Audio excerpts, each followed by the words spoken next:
welcome to another video. So, a game dropped very recently that has gotten me very excited and really makes me want to talk about it. And that game is what is it called? The Neo Geo Pocket Color Selection Volume 1. It's a very long name, but it's incredible. It's 10 cartridges from the Neo Geo Pocket Color, which is a handheld gaming console which came out around when the Game Boy came out, so no one really knows about it very much. And it's just such a fascinating package. It has 10 games. Because it's SNK, 6 of them are fighting games. It has one version of Fatal Fury and Samurai Showdown, King of Fighters, all the general stuff. It has 2 games, which are Metal Slug games, and it has Big Tournament Golf, which is a regular golf game, and the one that I think is the most exciting, which is a really rare action RPG called Dark Arms. And it's surprisingly good. Out of all the games for this collection, I think the fighting games, there's better versions of them, especially there are the Neo Geo games you can get on the Switch eShop, which are universally better. I would only get these fighting games as a curiosity. But Dark Arms, that is a solid game. That is a game that I would recommend playing. So I'm going to run through the first few levels of Dark Arms and show why this is actually something that maybe I wouldn't buy the whole package for, but if if SNK did release this by itself, I would very highly recommend it. That being said, I personally do like rare JRPGs very much, so maybe this is just my bias, but that's enough talk. Let's see. One cool thing about this package too is that it is a very, very good museum of the Neo Geo Pocket Color. You can look at the game's box, you can flick it around, twist it, do whatever you like of it. It reminds me of Nintendogs actually, where you can like mess around with a physical object. It's pretty fun. And then you also have the game manual scanned exactly as it is. And how cool is that, right? I can't believe that not every collection of retro games does this. This is awesome. You can also change to English or Japanese, and you can play in color or black and white, or new color, which I believe is an HD-ish rendering, but I'm going to play this in regular color. So once you start it up, you also get your choice of skins. So this is what a regular Neo Geo Pocket Color would have looked like, and then you can just zoom in and play normally. And I've played a little bit of this, but I'm going to hit new games to show how the basic structure works. This is a vaguely occult-themed JRPG, so it's about these people named Beastbusters. They are able to plant guns from seeds and what's called ooms, and they fight demons and skeletons and vaguely horror-themed enemies. I'm really surprised this game got an English translation at all, because it came out, I think, towards the end of the 90s and has all these occult themes that I'm sure people wouldn't have been very happy about. So you talk to Death in this game. He's like the guy that helps you. And all the creatures in the world called me Master. Now tell me what your name was in the world that you came from. It doesn't really matter that much. And this is back when games only had 6 characters, so I can't fit my actual name in here. I'm just going to call myself Har. And he immediately says, Har. Well, actually, you won't be needing your name, so it doesn't matter at all, just to remember what your save file is called. And we get this weapon called a catcher. And so what's interesting about this game is that it is an action RPG, it's a top-down shooter, and it's also a little bit like a Pokemon-y monster capturing game. The monster capturing isn't a big deal, it's very downplayed, but there is a decent bestiary and a decent amount of enemies to care about. So we wake up in this room, we've got our catcher, and here's our old mate Death. We can head off to the world map, and you can actually notice that there is a day and night cycle in this game, which will become relevant later. Let's go to the first zone called Dark Grab. I'm sure they mean graveyard, but... Okay, so we're walking around in this area, got these enemies that move around in real time and attack us in real time. Our only weapon right now is the catcher, so what you're going to want to do is kill a few enemies using that. They'll turn into light and they'll go into you, I guess, and you can use that to upgrade your weapons later. You'll see that we have 2 bars in the bottom left. We have the life bar, which is health, and I don't actually think you can improve your health at all in this game. And then you also have power, which is like your weapon's ammo, and that's something that you can upgrade.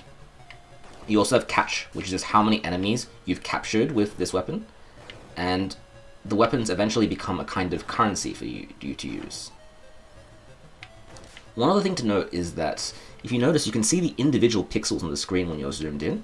You can, of course, change that, so if you hit the minus button, there is handy rewind feature, but also controls to change how much zoom you have in your screen. This is the one, yeah. So you can choose to play with the whole filter if you want, but depends on what your mood is. So we're gonna advance this story for now. At the very beginning, you need to go into this crypt, and you need to grab one of these weird looking things. And this is a seed. And we're going to use that seed to grow ourselves a gun. There's also pathways in this direction, but we can't quite go on them just yet. Just make sure we have a few monsters caught. And we head back to our hub world. And at the end of every level, you do get experience for your guns. The catcher doesn't get upgraded at all, so we just wasted that time. And here is the main menu for this game. You've got 3 buttons to create a weapon, and the weapon you create depends on the kind of you use. And this is the first thing we're going to do. We're going to develop a weapon. Here's the seed that we just got from the level, and we can feed it with an We only have the handgun right now, so that just creates our handgun.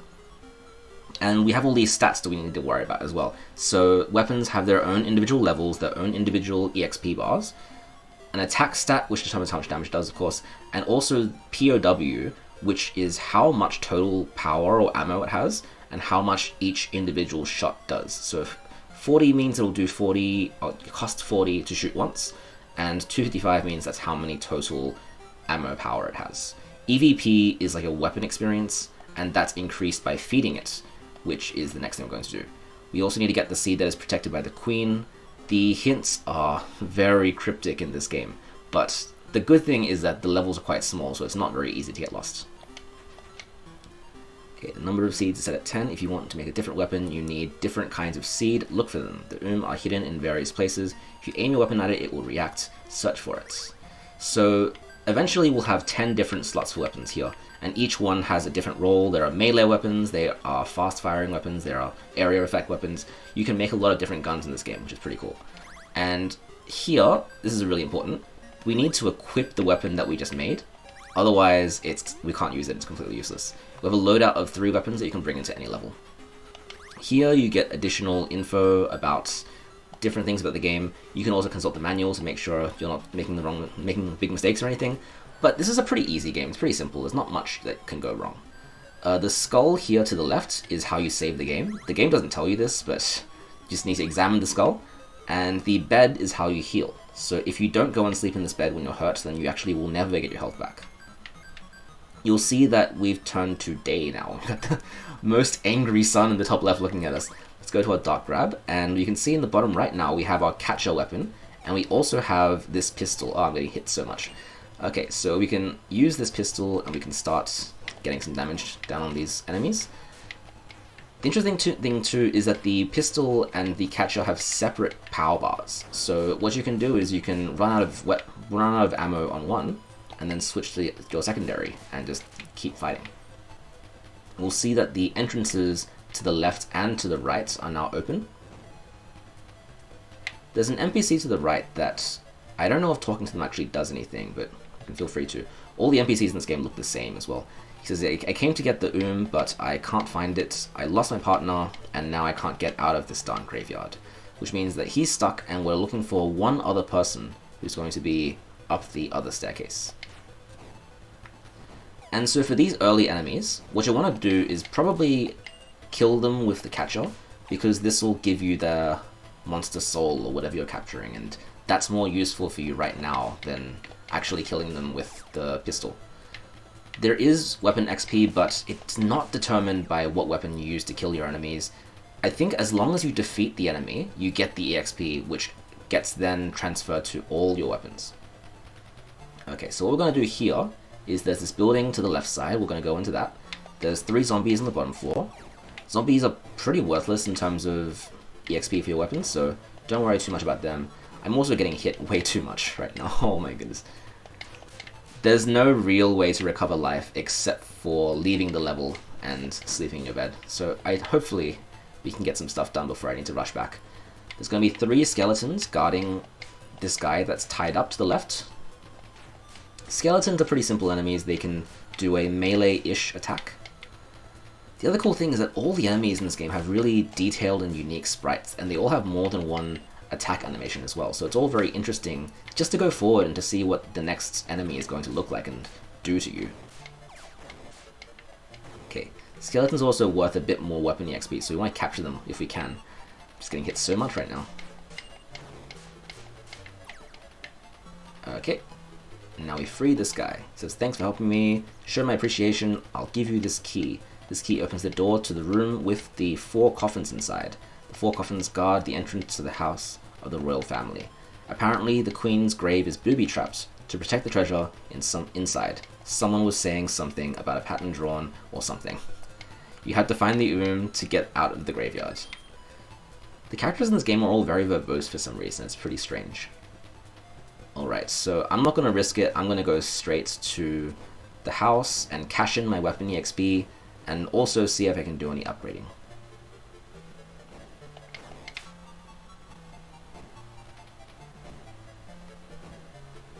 The Neo Geo is a really interesting console, and I'm really glad that the Switch re-release is allowing a bit of showcase of this, because they never released anything for the 3DS Virtual Console.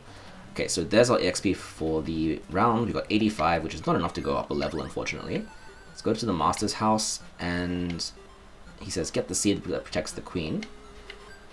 We can now use this menu to give food to our weapon, and all that means is just use the various souls that we've captured with our catcher.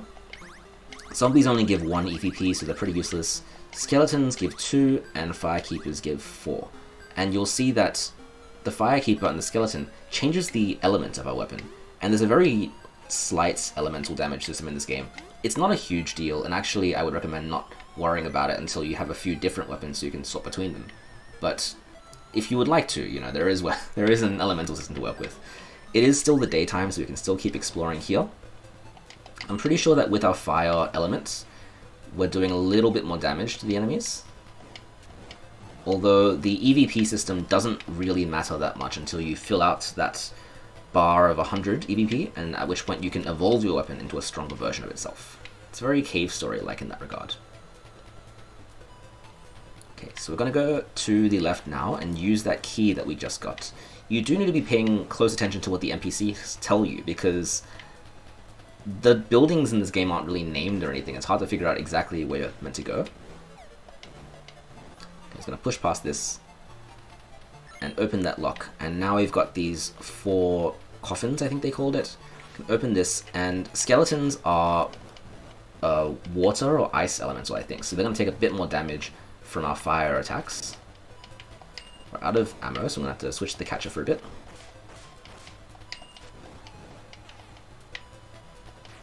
Normally you would want to grind a bit more, but just for the purpose of this video I wanted to speed things up. And because there are different weapon types, there's a decent amount of replay value, because you can pick and choose the kinds of weapons that you find fun to use. There's a few different play styles that you can go with.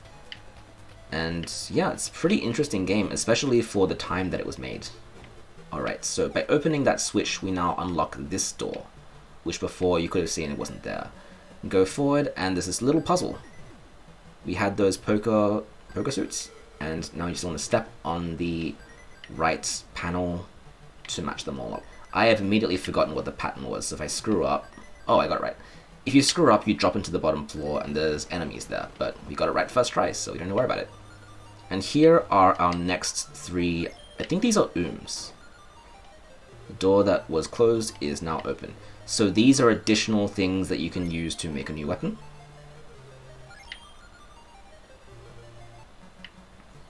And the door that just opened is actually to the right and up. And there, that's the door that's opened. There's a little health pickup here as well, so get our health back. We can go up through here, and this unlocks the next level. Alright, we got a level up as well. So this will slowly improve the damage of our weapon. We can kill enemies in less hits, which is always going to be important. This opens up a level called the Rest Hamlet. However, actually we can just go there and check it out first. You'll see that it's a completely different art style. There's this way that's blocked by a boulder, and if you go around this way, we'll see a locked door and what appears to be the guy from the previous zone, and he says it's locked and you can't get through to the village. the three-faced thing in the graveyard has the key. Now, what is the three-faced thing in the graveyard? We haven't seen that just yet, so that's a good hint for a boss fight that's coming up very soon. But in order to do that, what we're going to do is we need to change to night, because at night the levels vary a little bit and we're able to access different parts of it. I don't actually know how the day-night system works, but I just go to different levels and hope that things change.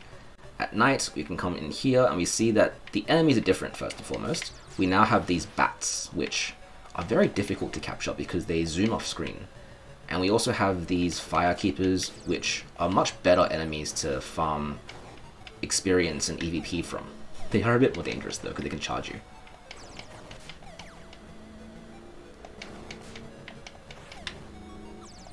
Okay, I'm not going to spend too much time farming because you need to get to 100 to get to full EVP, and I don't think I can do that without very boring gameplay. So we're going to go into the crypt now. Here we can actually pick up that second seed. And I'm not really ready to fight the big three-headed thing just yet, so I'm going to head to the master house again. And we're going to make our second weapon. So here's our next seed. Remember those 3 ooms we found in the, was it the crypt or something? Well, now we can make a new weapon. We've got the Mano, we've got the swing T, the T stands for tentacle, and we've got the handgun again. Well, we already have a handgun, so let's go with the Mano. And the Mano is a punchy weapon, it's a physical weapon. Remember, you've got to equip it in our slot 2. And we're going to sleep in our bed to recover some health. And we're on our way. Yeah, this Neo Geo collection is a bit of a mixed bag, to be honest, because some of the games, like this one especially, are great. I think this game is really, really fun, and before this release, it was quite rare, so it's good that it's now more accessible, people can check it out. That being said, some of the games in this collection haven't aged as well, because some of them really show the limitations of the Neo Geo Pocket Color as a console. They have horrendous slowdown, and because it's only 2 face buttons and a D-pad, they don't work quite as well compared to the games that they were clearly trying to emulate. For example, you can play a lot of the fighting games like The Last Blade and a unique SNK Heroines game as well, but they're so much shallower than most other games that you can get on Switch eShop, which has that same energy. So here's the weapon that we just made. It's called the Mano, and it's just a big punchy boy. So it's a melee weapon. Does a lot of damage though. I'm pretty sure that it can kill one of these zombies in one hit. It looks amazing explode. It's crazy. The only thing is it's pretty bad for enemies that do shoot projectiles, because you do need to get pretty close. Alright, so let's fight the enemies in this room. There is a red knight and a blue knight. Wow, this weapon is so strong. I didn't mean to do that. I wanted actually to change to the catcher and to get the souls, because these souls are worth quite a bit. We'll use this to farm up.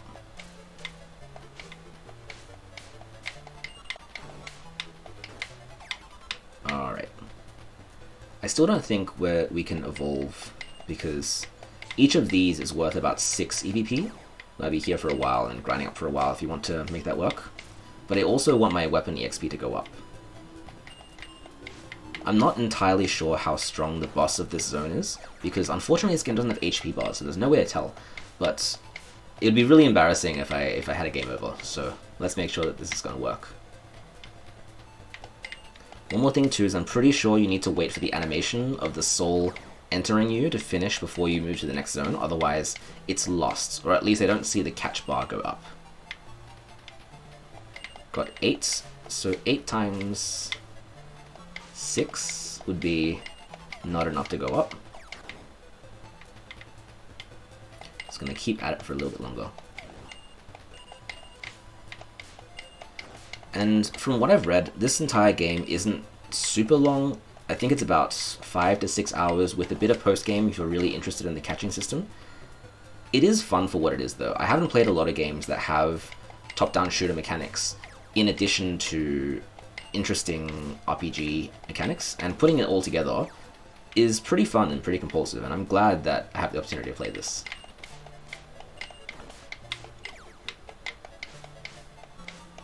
Okay, so just gonna keep punching these guys. Alright, let's just call it there. We'll head back to our hub zone and we'll see how far we can get with our current weapons. I also think that we need to change it to nighttime before we can go fight the boss. So we'll need to figure out a way to do that. Okay, so here's our weapon XP. We got 400 EXP, nice. So we've got our handgun at level 5 and our Mano at level 3. Let's go back to the Master House. And let's see how much food we can give out. We've got 6 red knights and 7 blue knights. I want to keep the fire element on my weapon, and if you want to keep a certain element, the important thing is to make sure it's the last thing you feed that gun. Feed Firekeeper, 2 zombies. Are we going to make it? I think we're just short. Oh no, we did it, we did. Nice. So we can use Evolve, and this gives us 3 choices of what weapons we want. Here we've got the sub M gun, the submachine gun, the beam gun, and the sub shotgun. Let's go with the shotgun this time. And so this changes the weapon into a higher level of itself. Gotta make sure that everything's equipped in the right slots. Yep. So we've got shotgun and Mano. Alright. And we've got to heal up again. I keep forgetting to heal when I play this game. I always just walk out and enter the dungeon at half health. Let's go for Dark Grab. And is it nighttime? Oops. It is nighttime. Alright, so we are ready to take on this area's boss. If we avoid all these incidental enemies first, let's just get around these guys, get hit, but it's fine, it's okay. And we see there's no enemies there, which makes us suspicious. We walk up, and oof, there is our 3-headed thing.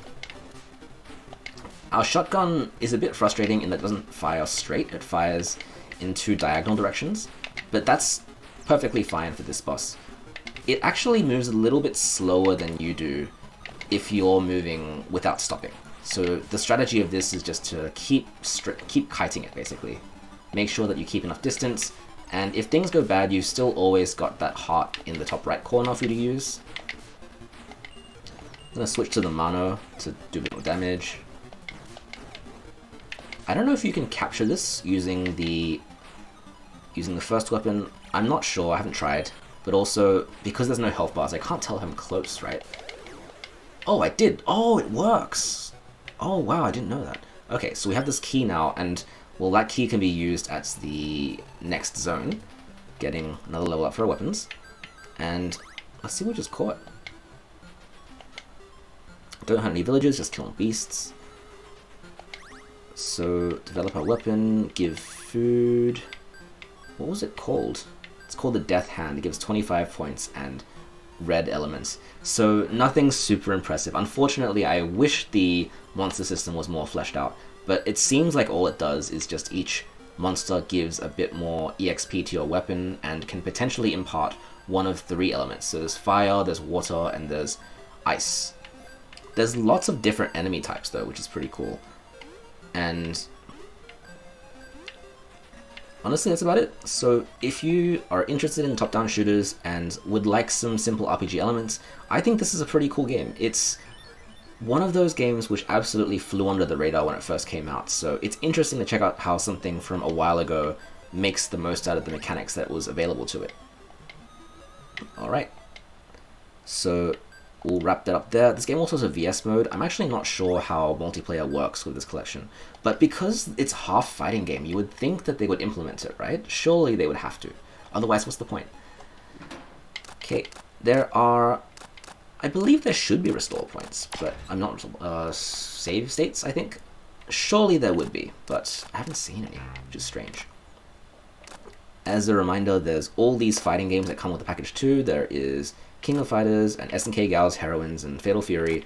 They're all about the same. To be honest, the controls for these fighting games aren't amazing because there's only 2 face buttons, so the amount of stuff that you can do is a little bit limited. It's still fine, like it's still fair, it still feels alright. You also get 2 Metal Slug games. These are, as far as I can tell, completely unique. So they are different from their console counterparts, and I like them because the levels are a bit shorter, it's a bit better suited for quicker bursts of gameplay.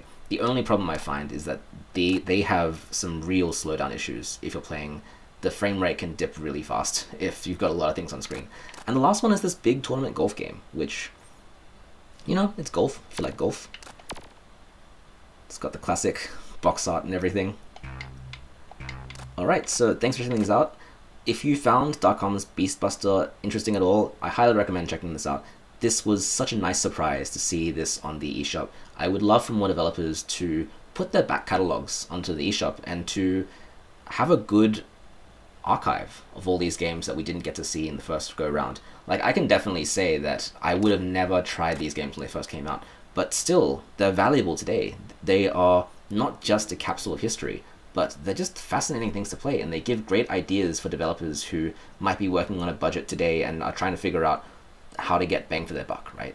I think it's just so interesting, and if they release Volume 2 of this collection, the first thing I'm going to do is buy that and see what they have. Alright, thank you for joining us today on looking at Darkom's Beastbuster, and I hope you guys have a great day.